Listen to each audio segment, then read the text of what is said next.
بسم اللہ الرحمن الرحیم نحمدہ ونصلی ونسلم علی رسولہ الکریم اما بعد۔ معزز سامعین اکرام، السلام علیکم ورحمۃ اللہ وبرکاتہ۔ باب العلم انواریہ ایجوکیشنل سوسائٹی و جامعہ انواریہ حیدرآباد انڈیا کے زیر اہتمام تفسیر مظہری کا سلسلہ وار درس جاری ہے، اور اس میں سورہ آل عمران کی آیت نمبر 147 سے ہمارے درس کا آغاز ہے۔ اعوذ باللہ من الشیطان الرجیم، بسم اللہ الرحمن الرحیم۔ وما كان قولهم إلا أن قالوا ربنا اغفر لنا ذنوبنا وإسرافنا في أمرنا وثبت أقدامنا وانصرنا على القوم الكافرين، اور نہیں تھی ان کی گفتگو بغیر اس کے کہ انہوں نے کہا اے ہمارے رب، یعنی ان کی گفتگو نہیں تھی سوائے اس کے کہ انہوں نے یہ کہا کہ اے ہمارے رب، بخش دے ہمارے گناہ اور جو زیادتیاں کی ہم نے اپنے کام میں، اور ثابت قدم رکھ ہمیں، اور فتح یعنی کامیابی دے ہم کو قوم کفار پر، کافر قوم پر ہم کو کامیابی دے۔ قولہم، وما کان قولہم، قولہم جو ہے یہ کانا کی خبر ہے، وما کان قولہم، تو کانا کی خبر قولہم ہے، یہ کانا کا اسم ہے۔ الا ان قالو، تو یہ جو ہے کانا کا اسم ہے، اسے اسم اس لیے بنایا گیا کہ قولہم کی بنسبت زیادہ معروف ہے،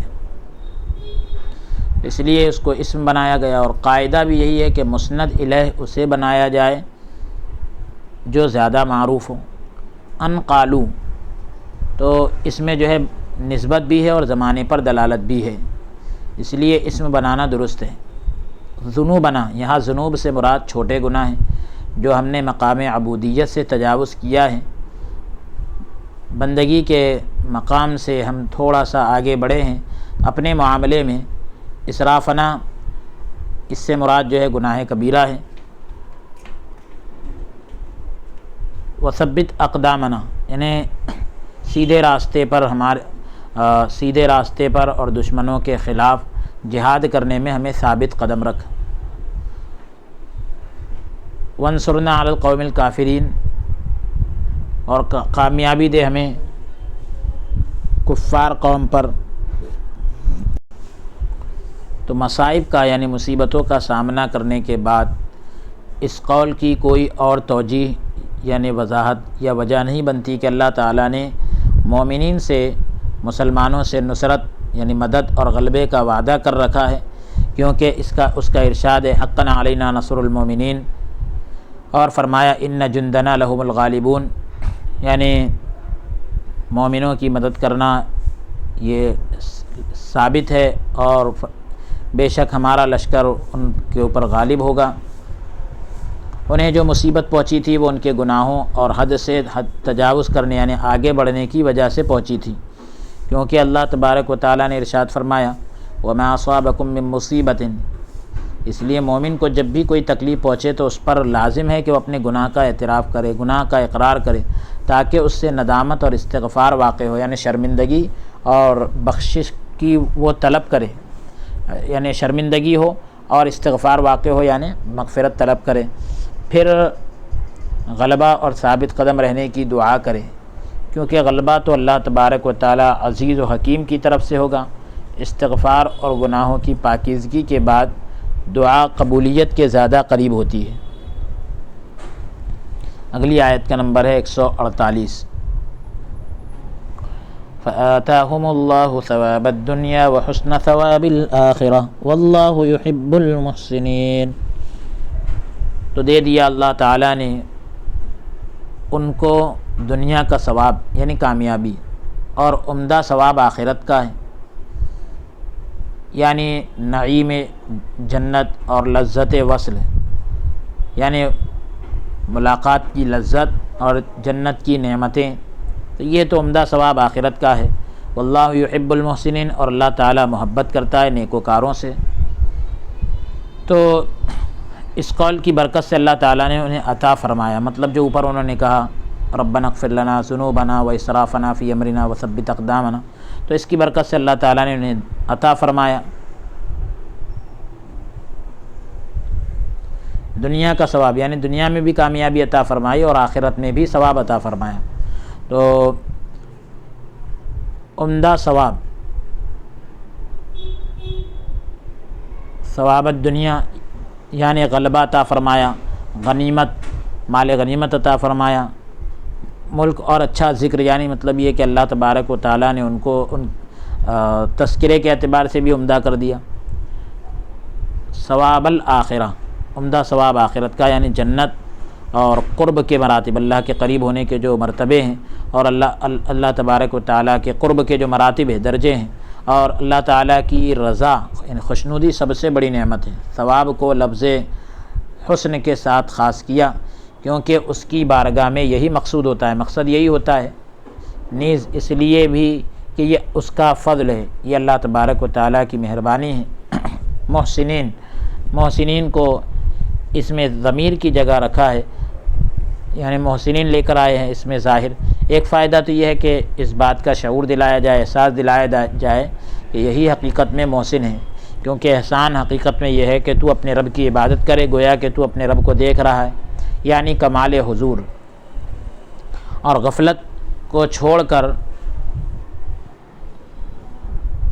چھوڑ کر اس کی عبادت کرے، بس اس کا نتیجہ یہ قول اور یہ معرفت ہے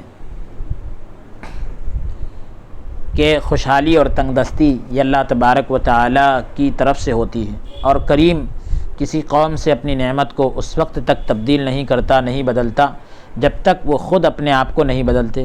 لوگ جب تک کہ اپنے آپ کو نہ بدلے، جب وہ طاعت کو بدل دیتے ہیں یعنی اپنی فرمانبرداری کے معاملے کو بدل دیتے ہیں تو اللہ تعالیٰ ان سے نعمت کو بدل دیتا ہے اور انہیں کوئی سزا دیتا ہے تاکہ وہ ہوشیار ہو جائیں اور بخشش طلب کریں اور دنیا میں سزا پا کر گناہوں سے اپنے آپ کو پاک کریں۔ اگلی آیت کا نمبر ہے 149۔ یا ایھا الذین آمنوا ان تطیعوا الذین کفروا یردوکم علی اعقابکم فتنقلبوا خاسرین۔ اے ایمان والو، اگر پیروی کرو گے تم کافروں کی تو وہ پھیر دیں گے تمہیں الٹے پاؤں یعنی کفر کی طرف۔ تو کفر کی طرف یہ جو ہے وضاحت کے لیے بریکٹ میں اس کو ذکر کیا ہے، تو تم لوٹو گے نقصان اٹھاتے ہوئے، وہ پھیر دیں گے تمہیں الٹے پاؤ تو تم لوٹو گے نقصان اٹھاتے ہوئے۔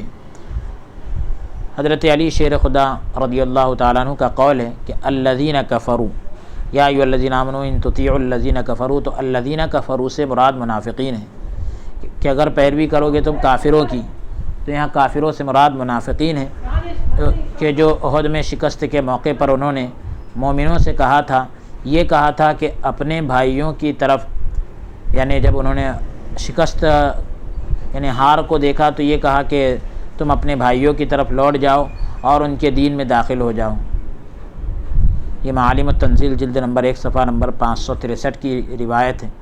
اگر محمد صلی اللہ علیہ وآلہ وسلم نبی ہوتے تو قتل نہ کیے جاتے۔ ایک قول یہ کیا گیا، ایک بات یہ بھی کہی گئی ہے کہ اس کا معنی یہ ہے کہ اگر تم ابو سفیان اور اس کے ساتھیوں کی اطاعت کرو گے، بات کو مانو گے، ان کے لیے تواضع کرو گے یعنی جھکو گے اور ان سے امان طلب کرو گے، تو کیا کریں گے وہ اب آگے اس کی ساری تفصیلات ہے کہ تو پھیر دیں گے تمہیں الٹے پاؤں،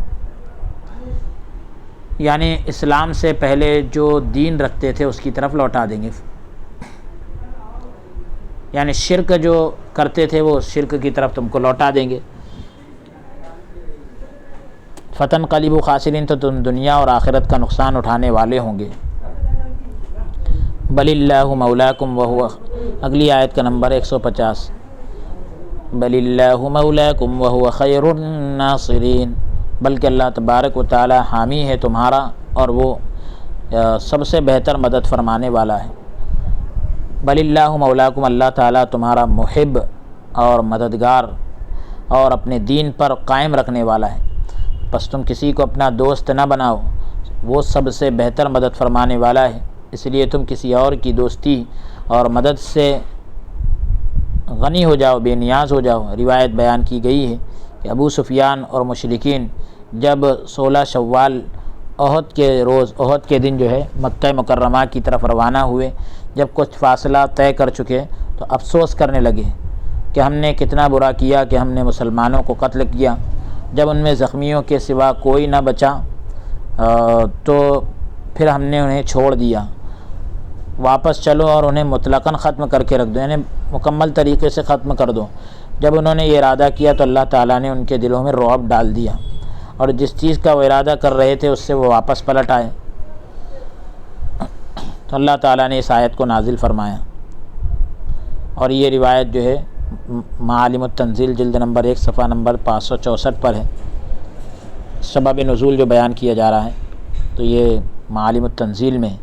تو اگلی آیت کا نمبر ہے 151 سورہ آل عمران کی۔ تو شان نزول آپ نے سمجھ لیا کہ انہوں نے کچھ مسلمانوں کو قتل کیا اور زخمیوں کے علاوہ کوئی نہ بچا، تو انہوں نے یہ سوچا کہ چلو واپس چل کر سب کو مطلقاً ختم کر دیتے ہیں۔ تو اللہ تبارک جب یعنی وہ پلٹنے لگے تو اللہ نے ان کے دلوں میں رعب ڈال دیا، اور وہ جو چیز کا ارادہ کرتے تھے اب اس سے وہ پلٹ گئے۔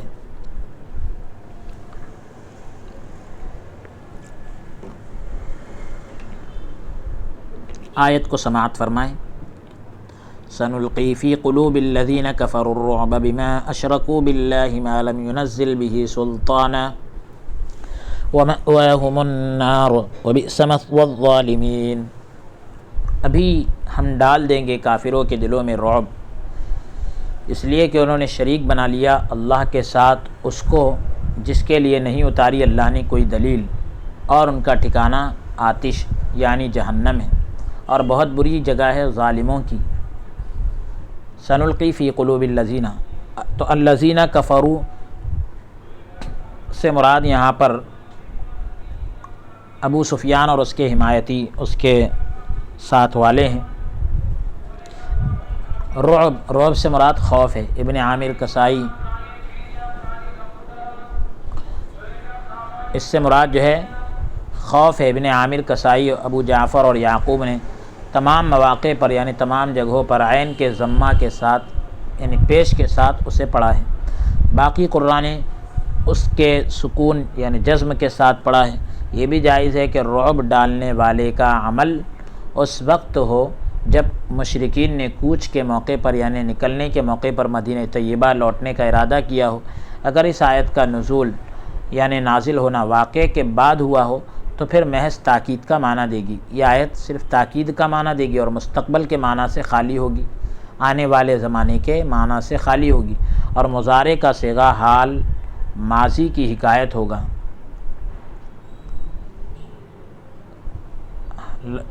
ہے حال لیکن ماضی کی حکایت بیان کرنے کے لیے ہوگا۔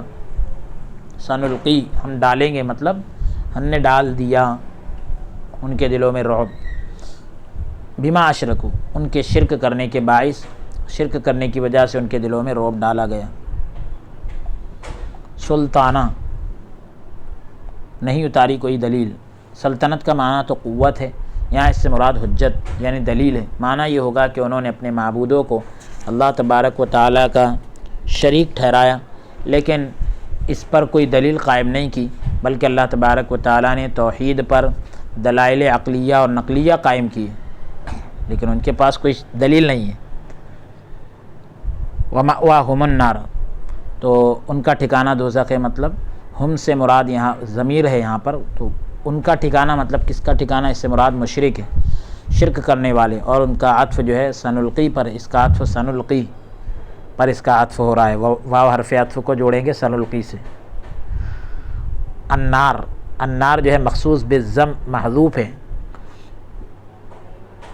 یعنی سختی اور علت بیان کرنے کے لیے اس میں ضمیر کی جگہ اس میں ظاہر الظالمین کو ذکر کیا۔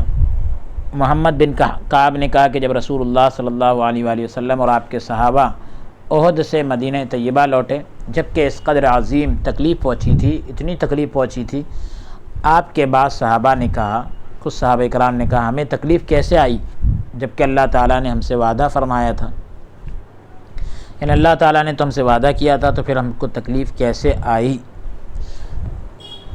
یہ عبارت تفسیر خازن جلد نمبر 1 صفحہ نمبر 363 پر ہے۔ اب اگلی آیت اسی سے متعلق ہے کہ ہمیں تکلیف کیسے آئی اور وہ ساری باتیں تفصیلات آیت کا نمبر ہے 152۔ وَلَقَدْ صَدَقَكُمُ اللَّهُ وَعْدَهُ إِذْ تَحُسُّونَهُم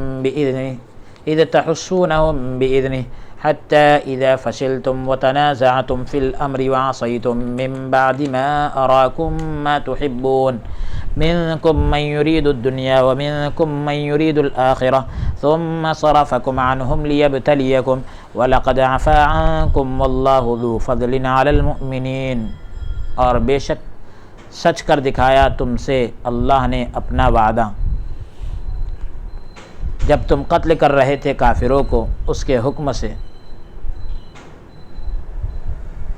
یہاں تک کہ جب تم بزدل ہو گئے اور جھگڑنے لگے حکم کے بارے میں، یعنی رسول کے حکم کے بارے میں، اور نافرمانی کی تم نے اس کے بعد کہ اللہ تعالیٰ نے دکھایا تمہیں جو تم پسند کرتے تھے۔ بعض تم سے طلبگار ہے، یعنی تم میں کے بعض لوگ دنیا کے طلبگار ہیں، بعض تم سے طلبگار ہیں، دنیا کے یہ لفظی ترجمہ ہے، بعض تم سے طلبگار ہیں، یعنی تم میں سے طلبگار ہیں دنیا کے اور بعض تم میں سے طلبگار ہیں آخرت کے، پھر پیچھے ہٹا دیا تمہیں ان کے تعاقب سے۔ ثم صرفکم عنہم لیبتلیکم، پھر تمہیں پیچھے ہٹا دیا ان سے تاکہ آزمائے تمہیں، اور بے شک اس نے معاف فرما دیا تم کو، اور اللہ تبارک و تعالی بہت فضل و کرم فرمانے والا ہے مومنوں پر۔ تقوی اور صبر کی شرط جو ہے تقوی اور صبر کی شرط پر کیا ہوا وعدہ سچا کر دکھایا، جس طرح ہم پہلے ذکر کر چکے ہیں کہ جنگ کی ابتدا میں یعنی شروعات میں، آغاز میں اللہ تعالیٰ نے تمہاری مدد کی، اللہ تعالیٰ نے تمہاری مدد کی۔ اذ تحسونہم بإذنہ، اس کا تعلق جو ہے صدقکم کے ساتھ ہے، یعنی تم انہیں قتل کر رہے تھے۔ یہ احسن سے مشتق ہے، جس کا معنی ہے حس کو ختم کرنا، حس کو ختم کرنا ہے۔ ابو عبیدہ نے کہا حس کا معنی قتل کے ذریعے نیست نابود کر دینا ہے۔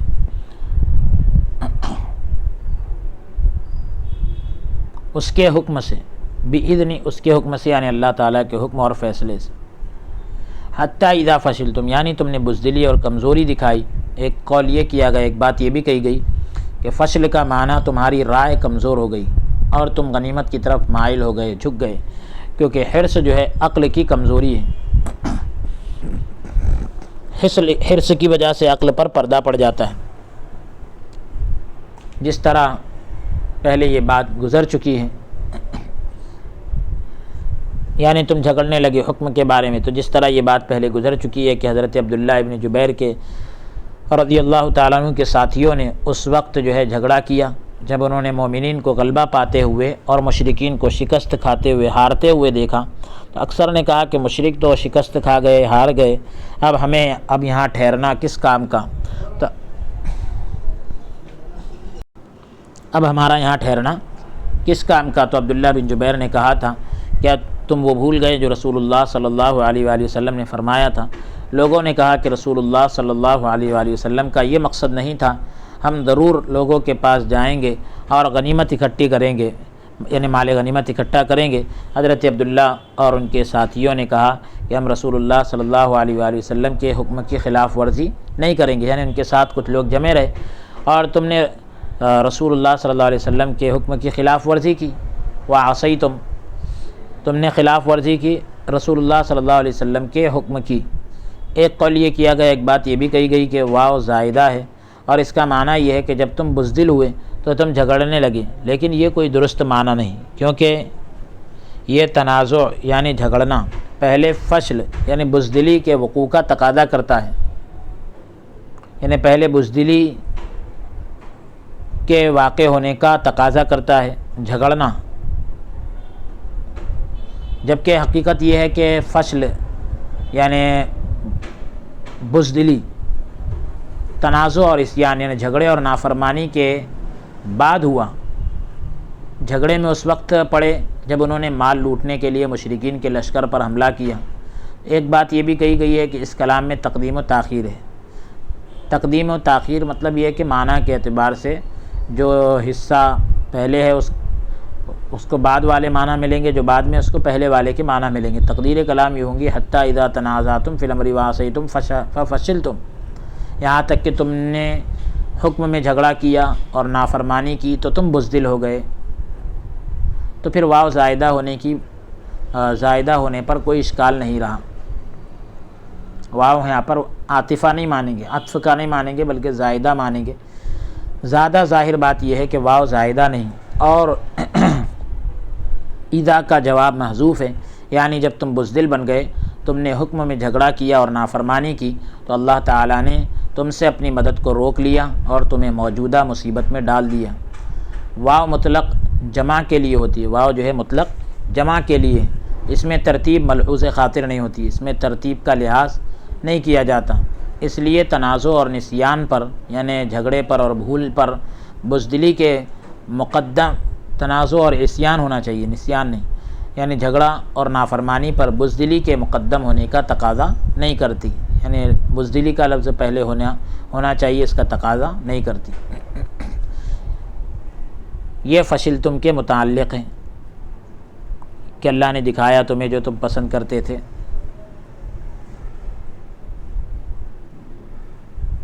نافرمانی کی تم نے اس کے بعد جو ہے یہ فشلتم کے متعلق ہے، یعنی بزدلی کے بعد تم نے نافرمانی کی۔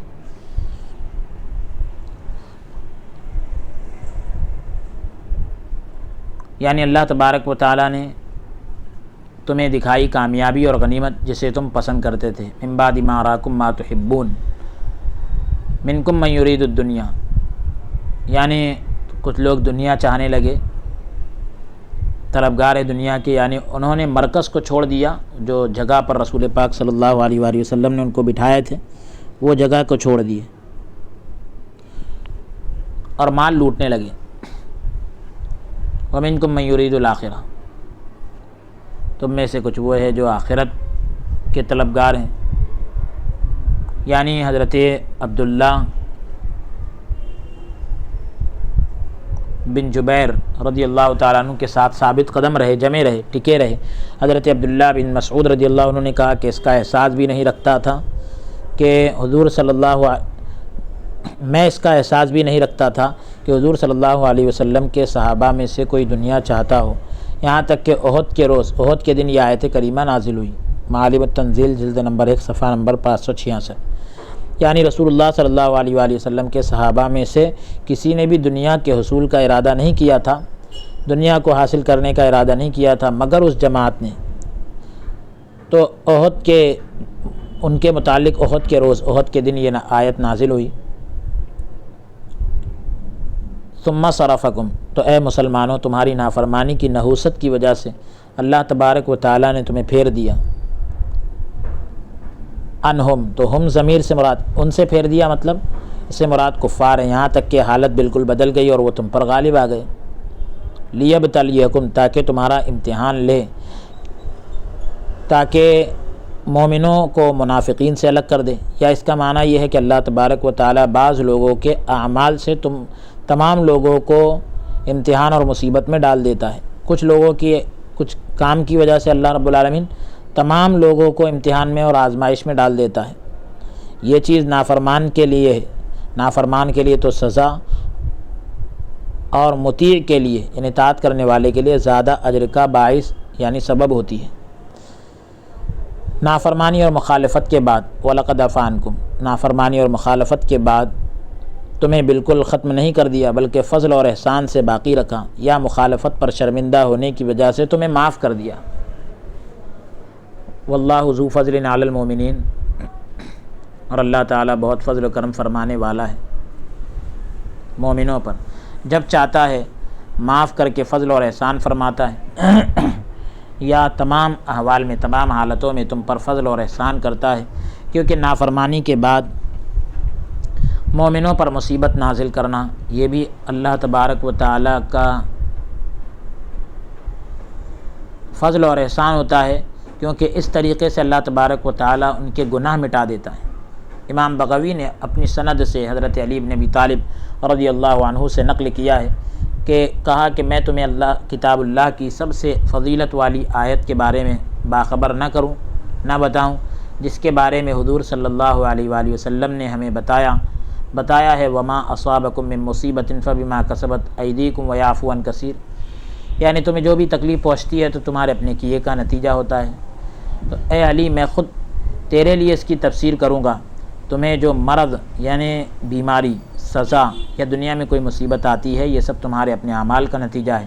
اللہ تعالیٰ کی شان اس سے بلند ہے کہ وہ آخرت میں دوبارہ ان پر مصیبت لائے، یعنی اللہ تبارک و تعالیٰ ان پر دنیا میں ہی مصیبت ڈال کر، اللہ تبارک و تعالیٰ نے جو دنیا میں جو معاف کر دیا ہے اور سزا نہیں دی تو آخرت میں پکڑنے پر قادر ہے، اور جس پر سزا دے دی ہے تو اللہ تعالیٰ دوبارہ پکڑ نہیں فرمائے گا۔ پھر سے آپ لفظ بلفظ سن لیجئے کہ حضور صلی اللہ علیہ وآلہ وسلم نے جو بتایا تو وہ آیت بتائی، قرآن کی آیت ہے وما اصابکم من مصیبت فبما کسبت ایدیکم ویعفو عن کثیر۔ تو اے علی میں خود تیرے لیے اس کی تفسیر بتاتا ہوں، بیان کروں گا۔ تمہیں جو مرض، بیماری، سزا یا دنیا میں کوئی مصیبت آتی ہے یہ سب تمہارے اپنے اعمال کا نتیجہ ہے۔ اللہ تعالیٰ کی شان اس سے بلند ہے، یعنی پاک ہے کہ وہ آخرت میں دوبارہ ان پر مصیبت لائے۔ اللہ تعالیٰ دنیا میں جو معاف کر دے اور سزا نہ دے تو آخرت میں پکڑنے پر قادر ہے۔ اگلی آیت کا نمبر ہے 153، سورہ آل عمران۔ اذ تصعدون ولا تلوون على احد والرسول يدعوكم في اخراكم فاثابكم غما بغم لكي لا تحزنوا على ما فاتكم ولا ما اصابكم والله خبير بما تعملون۔ یاد کرو جب تم دور بھاگے جا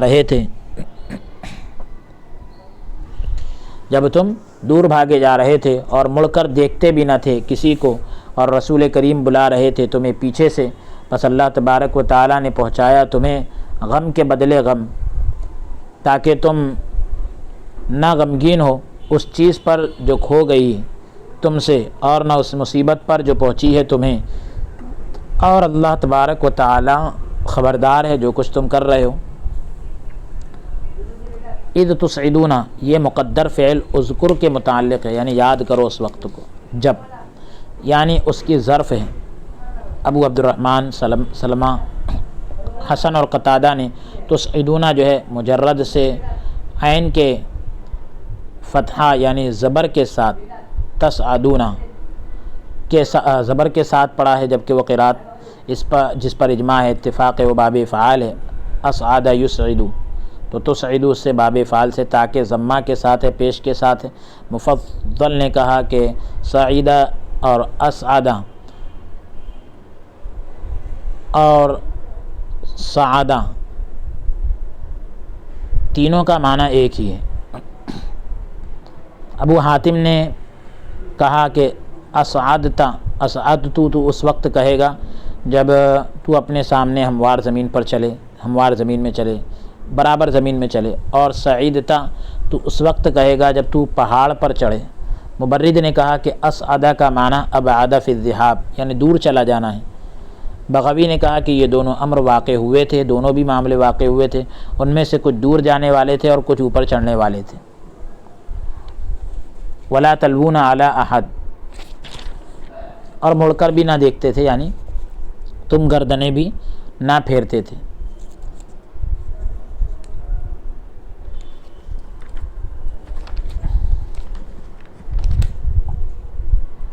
کسی کو یعنی خوف کی زیادتی کی وجہ سے تم ایک دوسرے کی طرف متوجہ بھی نہ ہوتے تھے۔ والرسول یدعوکم فی اخراکم، یعنی آپ ارشاد فرما رہے تھے رسول پاک صلی اللہ علیہ وسلم کہ اللہ کے بندوں میری طرف آؤ، میں اللہ کا رسول ہوں، جو پلٹ آئے گا اس کے لیے جنت ہے۔ یہ جملہ جو ہے حال بن رہا ہے، یہ جملہ حال بن رہا ہے۔ فَأَصَابَكُمْ غَمًّا، تو اللہ تبارک و تعالیٰ نے تمہاری بزدلی اور نافرمانی پر تمہیں بدلہ دیا۔ اس کا عطف جو ہے صرفکم پر ہے، یہاں اصابہ ثواب سے مشتق ہے، تو اصابہ کو عقاب کی جگہ رکھا، ثواب کو عقاب کی جگہ رکھا، یہاں پر تو سزا کا معنی ہے، جس طرح فبشرہم بعذاب علیم میں بشری کو رکھا ہے۔ خوشخبری تو نعمت کی دی جاتی ہے، لیکن آیت میں عذاب کا ذکر ہے، عذاب کی خوشخبری دو۔ تو اس میں اس بات کی طرف اشارہ ہے کہ تم نے ثواب کی امید لگا رکھی تھی، اللہ تعالیٰ نے اس کی جگہ تمہیں اللہ تعالیٰ اس کی جگہ تم کو عذاب دے گا۔ غم کے بدلے غم، یعنی ایسا غم جو دوسرے غم کے ساتھ متصل ہو، جڑا ہو۔ یہ اغتمام سے مشتق ہے، اس سے نکلا ہے۔ اس سے مراد قتل ہونا، زخمی ہونا، مشرکوں کی کامیابی اور رسول اللہ صلی اللہ علیہ وآلہ وسلم کی شہادت کی خبر کا منتشر ہونا ہے، پھیل جانا ہے۔ ایک قول یہ کیا گیا، ایک بات یہ بھی کہی گئی ہے کہ پہلا غم غنیمت کا چھن جانا اور یعنی مال غنیمت کا ہاتھ سے نکل جانا، اور دوسرا غم جو انہیں مصیبتوں کا سامنا کرنا پڑا جیسے قتل اور زخم اور شکست۔ ایک قول یہ کیا گیا ہے یعنی ایسا غم جو دوسرے غم کے ساتھ متصل ہوگا، یہ اغتمام سے مشتق ہے، اس سے نکلا ہے، اور اس سے مراد قتل ہونا، زخمی ہونا، مشرکوں کی کامیابی اور رسول اللہ صلی اللہ علیہ وآلہ وسلم کی شہادت کی خبر کا منتشر ہونا ہے، یعنی پھیل جانا ہے۔ ایک قول یہ کیا گیا ہے، ایک بات یہ بھی کہی گئی کہ پہلا غم غنیمت یعنی مال غنیمت کا چھن جانا، اور دوسرا غم جو انہیں مصیبتوں کا سامنا کرنا پڑا جیسے قتل اور زخم اور شکست۔ ایک قول یہ کیا گیا، ایک بات یہ بھی کہی گئی کہ پہلے غم سے مراد قتل ہونا اور زخمی ہونا، اور دوسرے غم سے جو انہوں نے رسول اللہ صلی اللہ علیہ وآلہ وسلم کی شہادت کے بارے میں سنا، پس دوسرے غم نے پہلے غم کو بھلا دیا۔ ایک قول یہ کیا گیا ہے کہ پہلے غم سے خالد بن ولید کا گھوڑ سوار دستے کے ساتھ حملہ کرنا، اور دوسرا غم ابو سفیان کا اپنے لشکر کے ساتھ حملہ کرنا ہے۔ اس کا سبب یہ بنا، وجہ یہ بنی کہ رسول اللہ صلی اللہ علیہ وآلہ وسلم لوگوں کو بلاتے گئے، یہاں تک کہ ایک چٹان تک جا پہنچے۔ جب ان لوگوں نے آپ کو دیکھا تو ان میں سے ایک نے اپنا تیر جو ہے کمان پر چڑھایا اور چلانے کا ارادہ کیا، تو آپ نے فرمایا کہ میں رسول اللہ ہوں۔ تو جب انہوں نے رسول اللہ صلی اللہ علیہ وآلہ وسلم کو دیکھا تو خوش ہو گئے۔ حضور صلی اللہ علیہ وآلہ وسلم بھی اپنے جابازوں کو پا کر خوش ہو گئے۔ لوگ فتح یعنی کامیابی اور جو چیز ان سے چھن گئی اور اپنے شہداء کا ذکر کرتے ہوئے، شہیدوں کا تذکرہ کرتے ہوئے آپ کی طرف بڑھے، تو ابو سفیان اور اس کے ساتھی گھاٹی کے دروازے پر آ کھڑے ہو گئے۔ جب ان مسلمانوں نے انہیں دیکھا تو پریشان ہو گئے، انہوں نے یہ گمان کیا کہ وہ انہی کی طرف بڑھ رہے ہیں، پس انہیں قتل کر دیں گے۔ تو انہیں پہلے جو تکلیف پہنچی تھی، اس امر نے انہیں سب کچھ بھلا دیا، اس معاملے نے ان کو سب کچھ بھلا دیا۔ رسول اللہ صلی اللہ علیہ وآلہ وسلم نے فرمایا، یہ لوگ ہماری طرف نہیں چڑھ سکتے۔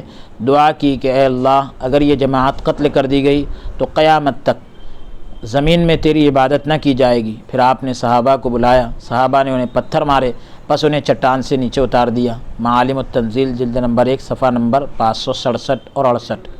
میں کہتا ہوں کہ شاید اللہ تعالیٰ کا فرمان سنلقی فی قلوب الذین کفروا الرعب اس مقام پر نازل ہوا اللہ تبارک و تعالیٰ نے ابو سفیان اور اس کے ساتھیوں کے دلوں میں رعب ڈال دیا۔ میں کہتا ہوں کہ یہ تعبیر کرنا، یہ مطلب بیان کرنا بھی جائز ہے، یہ معنی لینا بھی جائز ہے کہ غم ثانی ہو، یعنی دوسرا غم ثانی یعنی دوسرا غم وہ ہو کہ جب ابو سفیان اور اس کے ساتھیوں نے مکہ مکرمہ کی طرف کوچ کرنے کا یعنی جانے کا ارادہ کیا تو رسول اللہ صلی اللہ علیہ وآلہ وسلم اور آپ کے صحابہ خوف زدہ ہو گئے، خوف کے عالم میں آ گئے کہ کہیں وہ مدینہ طیبہ پر حملہ نہ کر دے اور بچوں اور عورتوں کو قتل نہ کر دے۔ آپ نے حضرت علی شیر خدا اور حضرت سعد بن ابی وقاص رضی اللہ عنہما کو یہ دیکھنے کے لیے بھیجا کہ اگر وہ اونٹوں پر سوار ہو گئے اور گھوڑوں کو چھوڑ دیا تو مکہ مکرمہ جا رہے ہوں گے، اور اگر وہ گھوڑوں پر سوار ہوئے اور اونٹوں کو چھوڑ دیا تو مدینہ طیبہ پر حملہ کر رہے ہوں گے۔ یعنی لمبی سواری، لمبے مسافت کے لیے سواری الگ ہوتی ہے۔ قسم ہے اس ذات کی جس کے قبضہ قدرت میں میری جان ہے، اگر وہ مدینہ طیبہ کی طرف چلے گئے تو میں بھی ان کے مقابلے کے لیے چلا جاؤں گا اور ان کی گردنوں کو اڑا دوں گا۔ حضرت سعد اور حضرت علی رضی اللہ عنہما ان کے پیچھے پیچھے چلے، کیا دیکھتے ہیں کہ وہ اونٹوں پر سوار ہو گئے اور گھوڑوں کو چھوڑ دیا، جبکہ انہوں نے مدینہ طیبہ پر حملہ کرنے کے بارے میں مشورہ کیا تھا۔ صفوان بن امیہ نے کہا کہ ایسا نہ کرو۔ ایک بات یہ بھی کہی گئی کہ اس آیت کا معنی یہ ہے کہ اللہ تعالیٰ اس غم کے بدلے میں جو تم نے نبی کریم صلی اللہ علیہ وآلہ وسلم کو نافرمانی کر کے دیا تھا، تمہیں غم دیا۔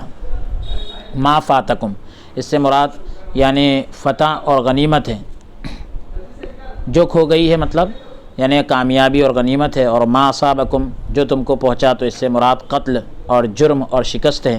اس میں جو ہے لا زائد ہے، لا کا جو ہے اضافہ ہے، ولا ما اصابکم، تو لا جو ہے زائد ہے، اس کا معنی پھر یہ ہوگا تاکہ تم جو چیز تم سے فوت ہوئی اور جو مصیبت تم کو پہنچی اس پر غم کا اظہار کرو۔ ایک قول یہ کیا گیا ہے کہ آیت کا معنی یہ ہے کہ تمہیں غم کے بعد غم دیا، غم کے بعد ایک اور غم دیا تاکہ تم میں مصائب پر یعنی مصیبتوں پر صبر کرنے کی جرأت پیدا ہو، اور اس کے بعد فوت شدہ نفع یعنی کھویا ہوا جو ہے نفع اور لاحق ہونے والی تکلیف پر یعنی پہنچنے والی تکلیف پر غم نہ ہو۔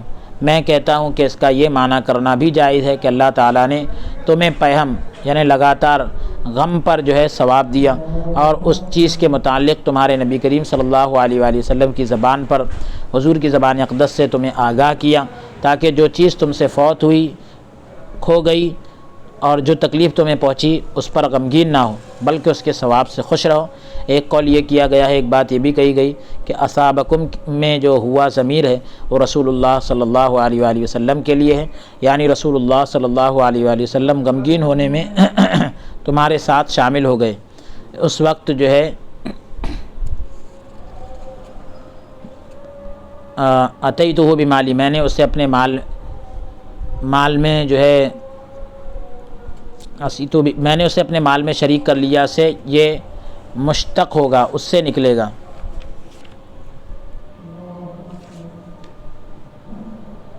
اس میں با جو ہے سببیہ ہے، اس میں با جو ہے سببیہ اور بدلیہ ہوگی، یعنی جو مصیبت تم پر نازل ہوئی اس کی وجہ سے رسول اللہ صلی اللہ علیہ وآلہ وسلم غمگین ہوئے، جس طرح تم غمگین ہوئے تھے اور تمہیں نافرمانی پر نہیں جھڑکا۔ تو مقصود کیا ہے؟ مقصد کیا ہے؟ تمہیں ثواب دینا تھا تاکہ جو چیز تم سے فوت ہو گئی، رخصت ہو گئی، اور جو تکلیف تمہیں پہنچی اس پر تم غمگین نہ ہو۔ واللہ خبیر بما تعملون، یعنی جو تم نے اعمال کیے، جس کا تم نے قصد کیا، ارادہ کیا، اللہ تبارک و تعالیٰ سب کو جانتا ہے۔ تو یہ آیت نمبر 153 تک ہم تلاوت کر چکے ہیں۔ اگلی نشست میں انشاءاللہ تعالیٰ آیت نمبر 154 سے ہمارے درس کا آغاز ہوگا۔ آج کے سلسلہ درس کو ہم یہی موقوف کرتے ہیں۔ اللہ عز و جل کی بارگاہ میں درخواست اور دعا کرتے ہیں کہ رب تبارک و تعالیٰ ہمیں قول سے زیادہ عمل کی توفیق عطا فرمائے۔ دوران درس اگر کوئی لغزش یا کوتاہی ہوئی ہو، اللہ رب العالمین اپنے فضل سے اس کو بھی معاف عطا فرمائے۔ استغفر اللہ ربی من کل ذنب واتوب الیہ، وصلی اللہ تعالی وسلم علی خیر خلق سیدنا و نبینا محمد وعلی آلہ واصحابہ وازواجہ وذریاتہ واہل بیتہ اجمعین برحمتک یا ارحم الراحمین، والحمد للہ رب العالمین۔